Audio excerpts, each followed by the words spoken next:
لبيك اللهم لبيك لبيك لا شريك لك لبيك إن الحمد والنعمة لك والملك لا شريك لك. الحمد لله رب العالمين والصلاة والسلام على سيد المرسلين أما بعد فأعوذ بالله من الشيطان الرجيم بسم الله الرحمن الرحيم. الصلاة والسلام عليك يا رسول الله وعلى آلك وأصحابك يا حبيب الله. الصلاة والسلام عليك يا نبي الله وعلى آلك وأصحابك يا نور الله. نویت سنت الاعتکاف.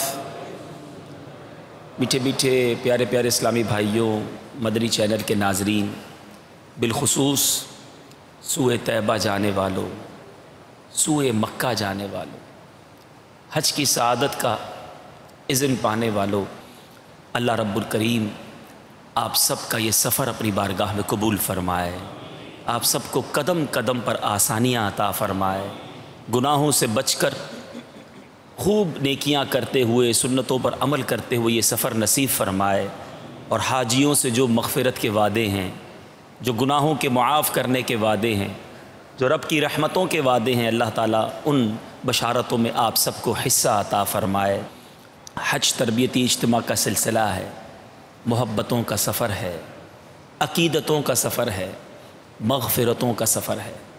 یقین کریں زندگی میں بڑے سفر انسان کرتا ہے، مگر ایک سفر ایسا ہے جس کے لیے گویا ساری زندگی انتظار رہتا ہے.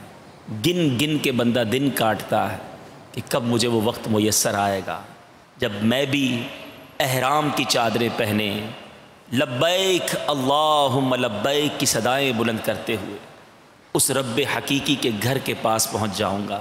میں بھی اپنی آنکھوں سے کعبہ دیکھوں گا، میں بھی وہ مدینہ دیکھوں گا جس کو تصویروں میں چوما ہے.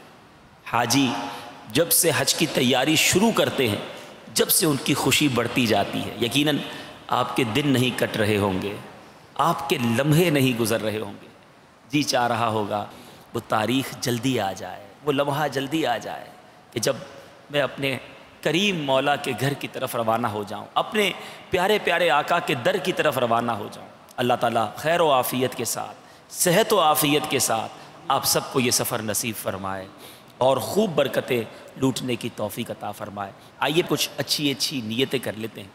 نبی پاک صلی اللہ تعالیٰ علیہ وسلم کا فرمان عظمت نشان ہے، نیت المؤمن خیر من عملی. مومن کی نیت اس کے عمل سے بہتر ہوتی ہے. آئیے نیت کرتے ہیں کہ اللہ کی رضا حاصل کرنے کے لیے اول تا آخر اس تربیتی اجتماع میں توجہ کے ساتھ شرکت کروں گا. ادھر ادھر دیکھنے سے بچتے ہوئے، موبائل فون کے استعمال سے بچتے ہوئے، ممکن ہوا تو اجتماع اور بیان کی تعظیم کی نیت سے دو زانوں بیٹھ کر بیان سنوں گا. اس میں اگر حاجیوں کے لیے ممکن ہو جو بالخصوص سفر پر جا رہے ہیں، وہ یہ بھی نیت کر لیں کہ اہم باتیں لکھ لوں گا. بہت ساری باتیں امید ہے آج ایسی بتائی جائیں گی جو تجربے کی بنیاد پر ہوں گی، تو ہو سکتا ہے کہ کتابوں میں آپ کو نہ ملے، تو اگر آپ نوٹ کر لیں گے تو آپ کو انشاءاللہ اس سے بھی فائدہ حاصل ہوگا. درود پاک پڑھنے کے بے شمار فضائل و برکات ہیں. حضرت سفیان ثوری رحمۃ اللہ تعالی فرماتے ہیں، میں نے دوران طواف ایک عاشق رسول کو ہر قدم پر سرکار دو عالم صلی اللہ تعالی علیہ وسلم پر درود پاک پڑھتے ہوئے دیکھا. تو پوچھا، بھائی سبحان اللہ، لا الہ الا اللہ کے بجائے درود پاک پڑھنے میں کیا راز ہے؟ تو اس نے میرا نام دریافت کیا. میں نے اپنا نام بتایا. پھر کہا کہ میں اپنے والد گرامی کے ساتھ حج بیت اللہ کے لیے چلا اور سفر کے دوران میرے والد بیمار ہو گئے. اچھا، پہلے سفر گھوڑوں پر، اونٹوں پر، ایک کاروان اور ایک قافلے کی صورت میں ہوا کرتے تھے، اب تو ہوائی جہاز پر سفر ہوتا ہے. کہتے والد صاحب بیمار ہو گئے اور قافلے والے آگے چلے گئے. جنگل بیابان میں کسی شخص کا ایک بیمار کے ساتھ رک جانا یہ بھی بہت بڑی آفت. کہتے اور مصیبت یہ آئی کہ میرے والد صاحب کا انتقال ہو گیا. مصیبت پر مصیبت یہ آئی کہ میرے والد صاحب کا چہرہ سیاہ، آنکھیں ترچھی اور پیٹ بھی پھول گیا۔ اب میں بڑا پریشان، میں گھبرا گیا اور روتے ہوئے پڑھا انا للہ و انا الیہ راجعون۔ میں نے مرحوم کے چہرے پر چادر اڑا دی۔ اسی پریشانی میں مجھے نیند آ گئی۔ خواب میں انتہائی صاف ستھرے لباس میں ملبوس ایک حسن و جمال کے پیکر معطر بزرگ کی زیارت کی۔ ایسا صاحب حسن و جمال میری آنکھ نے پہلے کبھی نہ دیکھا تھا، اور ایسی خوشبو میں نے پہلے کبھی نہیں سونگھی تھی۔ وہ میرے والد مرحوم کے قریب تشریف لائے، چادر ہٹائی، اپنا نورانی ہاتھ میرے والد صاحب کے چہرہ انور پر پھیرا۔ دیکھتے ہی دیکھتے مرحوم کے چہرے کی سیاہی نور میں تبدیل ہو گئی، آنکھیں اور پیٹ بھی درست ہو گئے۔ جب وہ نورانی بزرگ واپس جانے لگے تو میں دامن سے لپٹ گیا اور عرض کی، آپ کون ہیں جن کے سبب اللہ عز و جل نے میرے والد مرحوم پر اس ویرانے میں یہ احسان فرمایا؟ فرمایا تم مجھے نہیں پہچانتے، میں صاحب قرآن محمد بن عبداللہ صلی اللہ تعالیٰ علیہ وسلم ہوں۔ تمہارے والد گناہ گار تھے، مجھ پر کثرت سے درود پڑھتے تھے۔ جب یہ اس تکلیف میں مبتلا ہوئے تو مجھ سے فریاد کی تھی، بے شک جو مجھ پر کثرت سے درود پاک پڑھتا ہے میں اس کی فریاد رسی کرتا ہوں۔ پھر میری آنکھ کھل گئی۔ یہ معاملہ تو خواب میں ہوا تھا، مگر جب میری آنکھ کھلی تو حقیقت میں میں نے دیکھا کہ میرے والد صاحب کے چہرے پر نور پھیلا تھا اور ابو کا جو جسم تھا وہ اپنی اصلی حالت پر آ چکا تھا۔ اے میرے میٹھے اور پیارے اسلامی بھائیوں، پتہ چلا کثرت سے درود پاک پڑھنے والے کی مدد بھی کی جاتی ہے، اس کی فریاد بھی سنی جاتی ہے۔ آپ بھی تو سفر حج پر جا رہے ہیں، آپ بھی حرمین طیبین کی حاضری کو جا رہے ہیں۔ بہت سارے لوگ بہت سارے وظائف پوچھتے ہیں، اچھی بات ہے، طواف کی دعائیں الگ ہیں، سعی کی دعائیں الگ ہیں، اور قدم قدم پر دعائیں کتابوں میں موجود ہیں، وہ بھی پڑھیں۔ لیکن بعض اوقات ہمارے تلفظ درست نہیں ہوتے، ہم مخارج سے پڑھ نہیں پاتے، آسانی سے دعائیں یاد نہیں ہوتی، تو بہترین دعا، بہترین وظیفہ یہ ہے کہ آپ قدم قدم پر درود پاک پڑھتے چلے جائیں، درود پاک کا ورد اپنا لیجئے، انشاءاللہ برکتوں اور رحمتوں کا آپ پر نزول ہوتا رہے گا۔ آئیے محبت کے ساتھ درود پاک پڑھ لیں، صلو علی الحبیب صلی اللہ تعالی علی محمد صلی اللہ علیہ وسلم۔ یقیناً آج ہمارے ناظرین میں بھی اور حاضرین میں بھی ایسے اسلامی بھائی بھی ہوں گے، ایسے ناظرین بھی ہوں گے کہ جو حج پر نہیں جا رہے ہوں گے، ان کا شوق مزید بڑھے، اور جو حج پر جا رہے ہیں ان کا شوق بھی بڑھتا رہے۔ کچھ حج کے فضائل بیان کرتا ہوں کہ آپ کو اللہ نے کتنی بڑی نعمت سے نوازا ہے۔ نبی پاک صلی اللہ تعالی علیہ وسلم کا فرمان ہے، حج اور عمرہ محتاجی اور گناہوں کو ایسے دور کرتے ہیں جیسے بھٹی لوہے اور چاندی اور سونے کے میل کو دور کرتی ہے، اور حج مبرور کا ثواب جنت ہی ہے۔ ایک اور جگہ میرے آقا علیہ الصلوۃ والسلام فرماتے ہیں، حاجی اپنے گھر والوں میں سے 400 کی شفاعت کرے گا اور گناہوں سے ایسا نکل جائے گا جیسے اس دن کے ماں کے پیٹ سے پیدا ہوا ہو، یعنی بالکل گناہوں سے پاک ہو جائے گا۔ یہ ہے حاجی کو ملنے والا انعام۔ اے میرے میٹھے اور پیارے اسلامی بھائیوں، نبی پاک علیہ الصلوۃ والسلام کا فرمان سنیے۔ میرے آقا علیہ الصلوۃ والسلام نے فرمایا کہ داؤد علیہ الصلوۃ والسلام نے اللہ کی بارگاہ میں عرض کی، اے اللہ، جب تیرے بندے تیرے گھر کی زیارت کو آئیں تو انہیں کیا عطا فرمائے گا؟ فرمایا، ہر زائر کا اس پر حق ہے جس کی زیارت کو جائے۔ مجھ پر یہ حق ہے کہ دنیا میں انہیں عافیت دوں گا اور جب مجھ سے ملیں گے تو ان کی مغفرت فرما دوں گا۔ سبحان اللہ، سبحان اللہ۔ اے میرے میٹھے اور پیارے اسلامی بھائیوں، اب یہاں پر حج کے فضائل تو بے شمار ہیں، گناہوں سے معافی کا وعدہ ہے، مزدلفہ کی جو رات ہے، انشاءاللہ آگے سنیں گے کہ عرفات کے دن تو انشاءاللہ حقوق اللہ معاف ہوں گے، اور مزدلفہ کی رات اور جو اس کا وقوف ہے وہ وقت کو پورا بجا لائے اور وہاں دعا کرے تو حقوق العباد کی معافی کا معاملہ ہوگا، یعنی رحمتیں اور برکتیں ہی ہیں۔ اور پھر جب مدینہ منورہ جائیں گے، سبحان اللہ، من زار قبری وجبت لہو شفاعتی، میرے آقا فرماتے جس نے میرے روضے کی زیارت کی اس پر میری شفاعت واجب ہو گئی۔ تو کہیں مغفرت ہے، کہیں حقوق اللہ معاف ہو رہے ہیں، کہیں حقوق العباد کی معافی ہے، کہیں شفاعت کا وعدہ ہے۔ اے میرے میٹھے اسلامی بھائیوں، اب میں ان اسلامی بھائیوں سے بات کرنا چاہتا ہوں کہ جن کو اللہ نے نوازا ہے، جو استطاعت رکھتے ہیں مگر حج نہیں کر رہے، ڈیلے کر رہے ہیں، بعد میں کر لیں گے، اگلے سال کر لیں گے۔ والدین سوچتے ہیں بچوں کی شادی کر لیں پھر کریں گے، جناب پہلے میرے والدین حج کر لیں پھر میں حج کروں گا۔ یاد رکھیے اگر مرد یا جو بھی شخص ہے وہ خود صاحب استطاعت ہے تو یہ ضروری نہیں کہ اس کے والدین پہلے حج کریں تو وہ حج کرے. حج ہر کسی پر یقیناً الگ الگ فرض ہوگا. جس پر استطاعت ہے، جو شرائط پوری ہو جاتی ہیں، اب اسے خود حج کرنا ہوگا اور کسی وجہ سے ڈیلے نہ کریں. تھوڑا کاروبار سیٹ ہو جائے، بچے ابھی چھوٹے ہیں، کیونکہ ہمیں نہیں پتہ اگر حج فرض ہو چکا ہے اور ادا کرنے سے پہلے میری موت ہو گئی تو پھر میں اپنے رب کی بارگاہ میں کیا جواب دوں گا. سنیے میرے آقا مدینے والے مصطفیٰ صلی اللہ تعالی وسلم فرماتے ہیں حج فرض جلد ادا کیا کرو، کیا معلوم کیا پیش آئے. ایک اور جگہ میرے آقا فرماتے ہیں جس کا حج کا ارادہ ہو تو جلدی کرے. اور اب ڈرا دینے والی حدیث سنیے، نبی پاک علیہ الصلوۃ والسلام فرماتے ہیں جسے حج کرنے سے نہ حاجت ظاہرہ مانے ہوئی، نہ بادشاہ ظالم، نہ کوئی ایسا مرض، یا تو مرض ہو یا تو کوئی بادشاہ ظالم ہو جو روک لیتا ہو، یا کوئی ایسی حاجت شرعی ہو، اگر ایسا کچھ بھی نہیں اور پھر بغیر حج کیے مر گیا تو چاہے یہودی ہو کر مرے یا نصرانی ہو کر، یعنی ڈر ہے کہیں اس کا ایمان نہ چھین لیا جائے. یہ حج اسلام کا اہم فریضہ ہے، جب جس پر فرض ہو جائے اب اس میں تاخیر نہیں کرنی چاہیے. اب آئیے کچھ عاشقان رسول حاجیوں کے واقعات سناؤں. اللہ والے حج کیسے کرتے، اللہ کے نیک بندے جاتے تو رب کی بارگاہ میں ان کی گریہ و زاری کا عالم کیا ہوتا. اور رب کی رحمت تو دیکھو حاجیوں پر.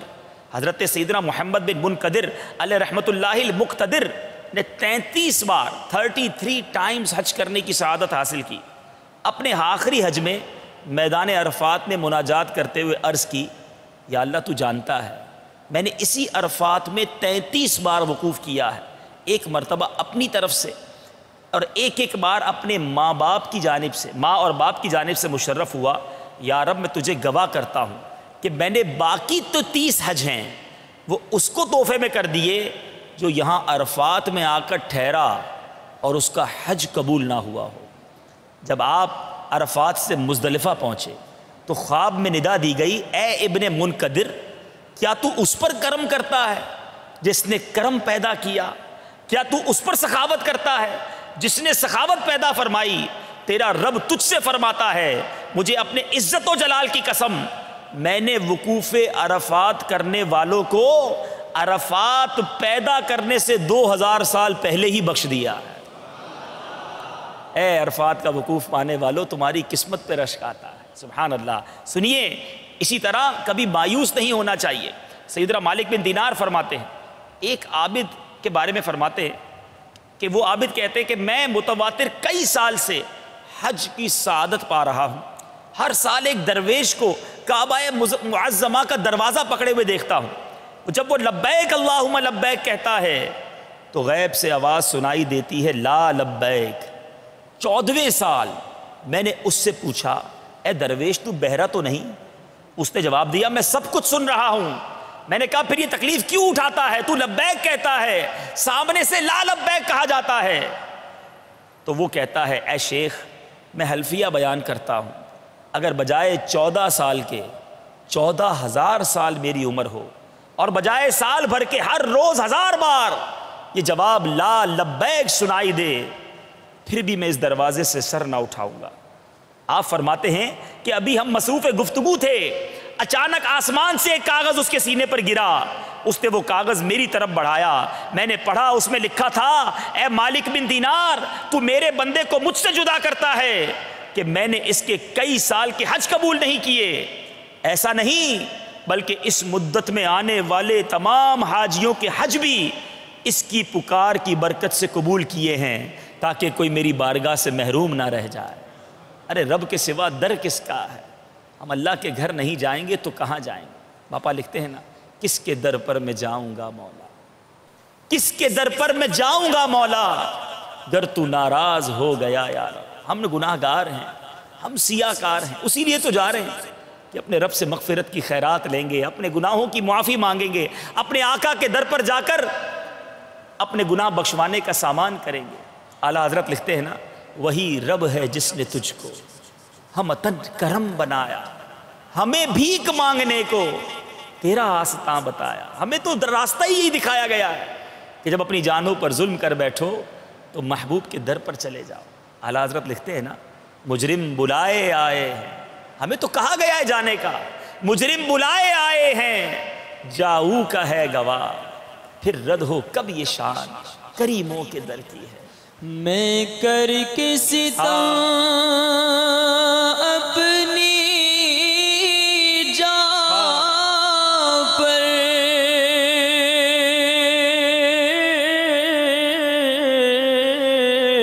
قرآن سے جاؤں کا پڑھ کر،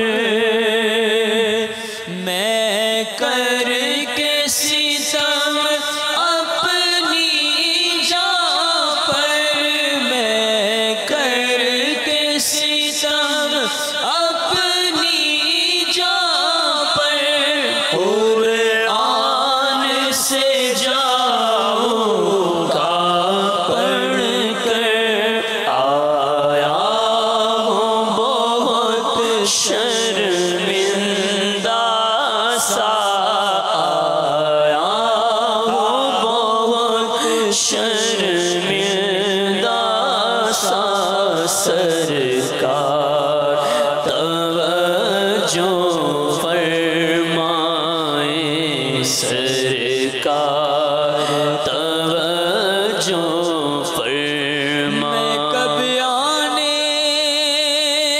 کے قابل تھا،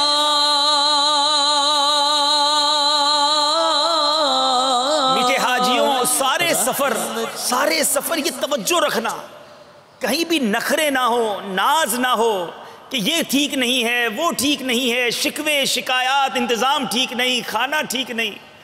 میں تو یہ سوچوں کہ میں کب آنے کے قابل تھا، میں کب آنے کے قابل تھا، میں کب آنے کے قابل تھا، رحمت نے یہاں تک پہنچایا، سرکار پہ تن من جان فدا، سرکار پہ تن من جان فدا، سرکار توجہ فرمائیں، سرکار توجہ فرمائیں۔ اس سفر میں 2 کتابیں آپ کا ذوق بڑھانے کے لیے اور آپ پر،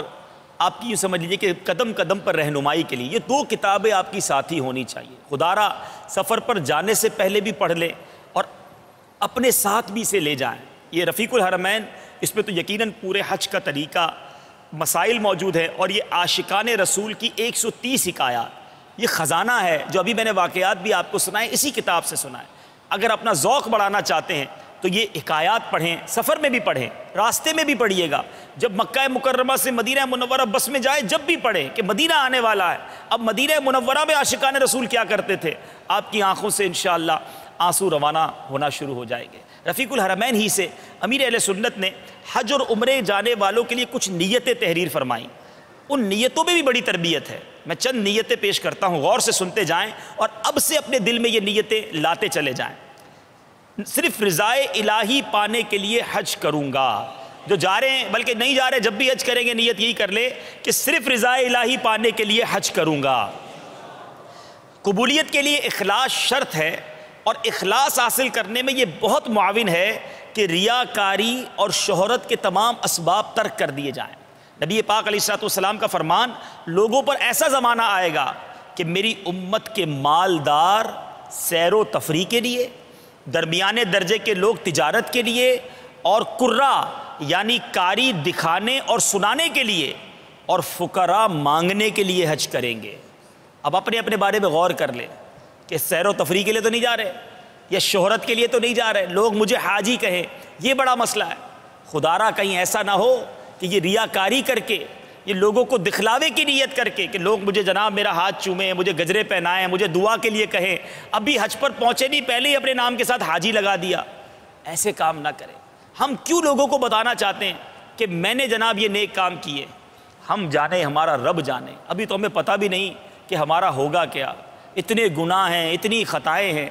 بھاگا ہوا مجرم جس طرح بادشاہ کے دربار میں جاتا ہے اور اس کی ایک ہی تمنا ہوتی ہے کسی طرح معاف کر دیا جاؤں، اس توجہ کے ساتھ، اس خیال کے ساتھ جانا ہے، نہ کہ اس طرح جناب شہرت پاتے ہوئے اور ریاکاری کے اسباب پیدا کرتے ہوئے، ڈرتا، لجاتا، خوف کھاتا ہوا، لڑکھڑاتا ہوا بندہ جائے۔ اسے یہ خیال رہے کہ میں اپنے رب کی بارگاہ میں پیش ہونے جا رہا ہوں۔ یا الہی حج کروں تیری رضا کے واسطے، یا الہی حج کروں تیری رضا کے واسطے، کر قبول اس کو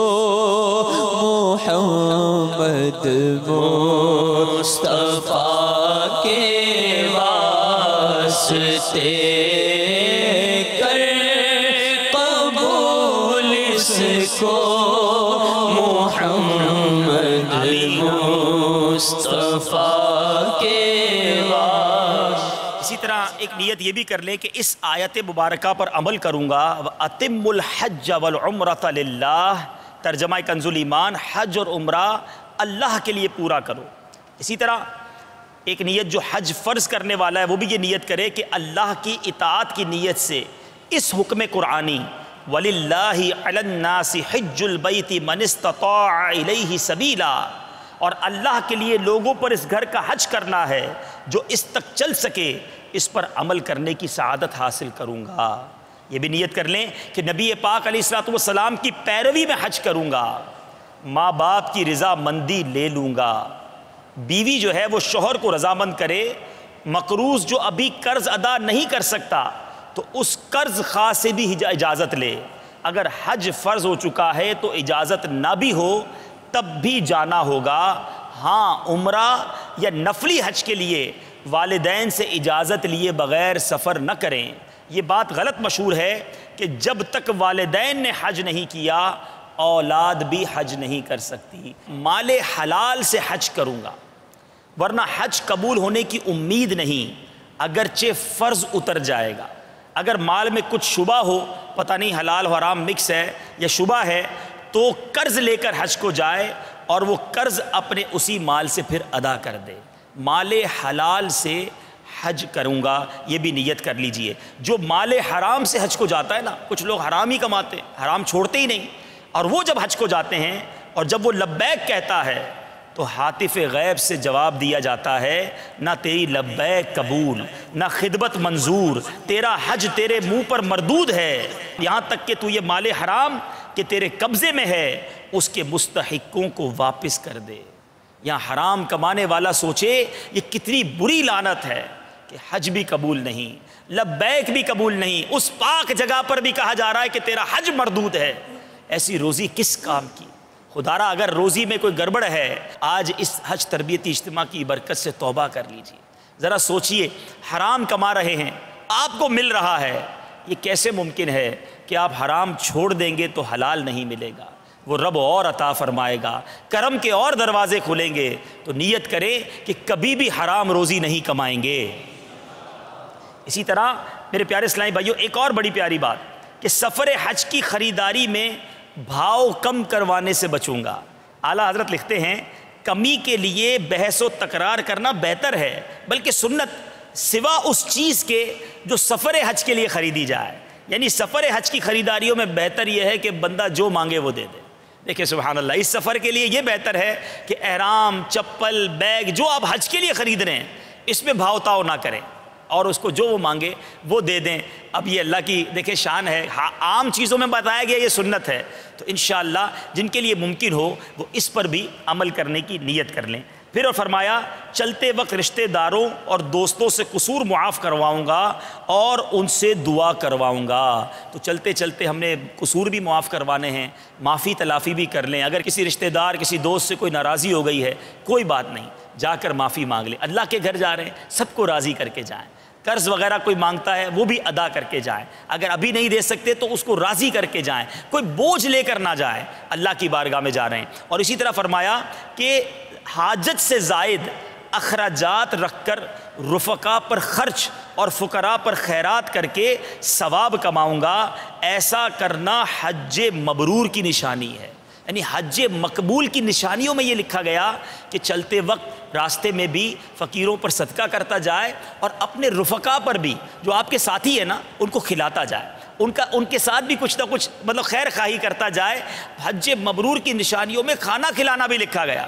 یعنی بندہ اس سفر میں, یہ میں آپ کو مشورہ دے رہا ہوں کہ اس سفر میں تھوڑی اخراجات زیادہ لے کر جائیں, اور خصوصی طور پہ جو حاجی ہے نا آپ کے ساتھ مینا میں, عرفات میں, اچھا وہاں ضرورت بھی ہوتی ہے تو کچھ نہ کچھ آپ پیش کرتے رہیں. کیا پتہ کسی حاجی کی خدمت کرنے کی برکت سے ہمارا حج قبول ہو جائے, کس کی دعا لگ جائے. تو یہ جگہ خرچ کرنے کی ہے, یا کنجوسی نہ کریں, تھوڑے رقم الگ سے لے جائیں اور اس سفر میں خیرات, صدقات, اور پھر خاص طور پہ اپنے حاجیوں پر تصدق, اپنے حاجیوں کے ساتھ کھانا کھلاتے جائیں. انشاءاللہ یہ حج مبرور کی نشانیوں میں لکھا گیا کہ اس میں کھانا کھلایا جائے, سلام کو عام کیا جائے. اس طرح کی باتیں ہیں تو اس پر ضرور عمل کریں. اب یہ کافی ساری نیتیں ہیں. پریشانیاں آئیں تو صبر کروں گا, جھگڑا نہیں کروں گا. حج کے دوران بری بات نہیں کرنی اور جھگڑا نہیں کرنا, یہ دو بڑی اہم چیزیں جس سے بچنا. عموماً ہوتا کیا ہے, تھوڑے دنوں تک تو ہم سنجیدہ رہتے ہیں کیونکہ عموماً 40-45 دن کا سفر ہے, تو شروع میں تو چونکہ کعبہ دیکھا, مکہ پاک پہنچے, احترام بھی دل میں رہتا ہے. جیسے جیسے دن گزرتے جاتے ہیں اب حاجی فری ہونا شروع ہوتے ہیں. اب فضول باتیں, اب سیاست کی باتیں, اب کاروبار کی باتیں, ابے تبے تو تڑاک, اچھا دوستیاں ہو جاتی ہیں. اچھا اب ایک بات بڑی پیاری نگران شورا نے ایک بار اپنے بیان میں فرمائی تھی کہ ہم حج پر تو جاتے ہیں, عادتیں تھوڑی چھوڑ کے جاتے ہیں. اب جس کی عادت ہی جھوٹ بولنے کی ہے, جس کی عادت ہی ہنسی مذاق فضول باتوں کی ہے, معاذ اللہ جس کی عادت غیبت کرنے کی ہے, جس کی عادت بری باتیں کرنے کی ہے, وہ اپنی عادتیں بھی ساتھ لے جا رہا ہے. اور یاد رہے مکہ پاک میں جہاں ایک نیکی 1,00,000 نیکی ہے, وہاں ایک گناہ بھی 1,00,000 گناہ ہے. ایسا بھی دیکھا ہے پیارے اسلامی بھائیوں کہ مینا عرفات میں حاجی چوپال لگائے, خوب ہنسی مذاق, دھوم دھڑکا, ابے تبے, اس کی فلم چلا رہے ہیں. اب کام نہیں ہے نا, اب کچھ کام نہیں ہے, اب یہ سمجھتے کہ یہ ٹائم پاس کرنا ہے. ارے پوچھو ان سے جو حج پر نہیں گئے, پوچھو ان سے جو کعبہ دیکھنے کو تڑپ رہے ہیں. ایک تو آپ کو یہ سفر مل رہا ہے اور آپ اس میں وقت ضائع کر رہے ہیں. ایک ایک لمحے کا استعمال کیجئے. سچ بتا رہا ہوں یہ سفر بڑی جلدی گزر جائے گا, پھر ساری زندگی یادیں رہ جائیں گی.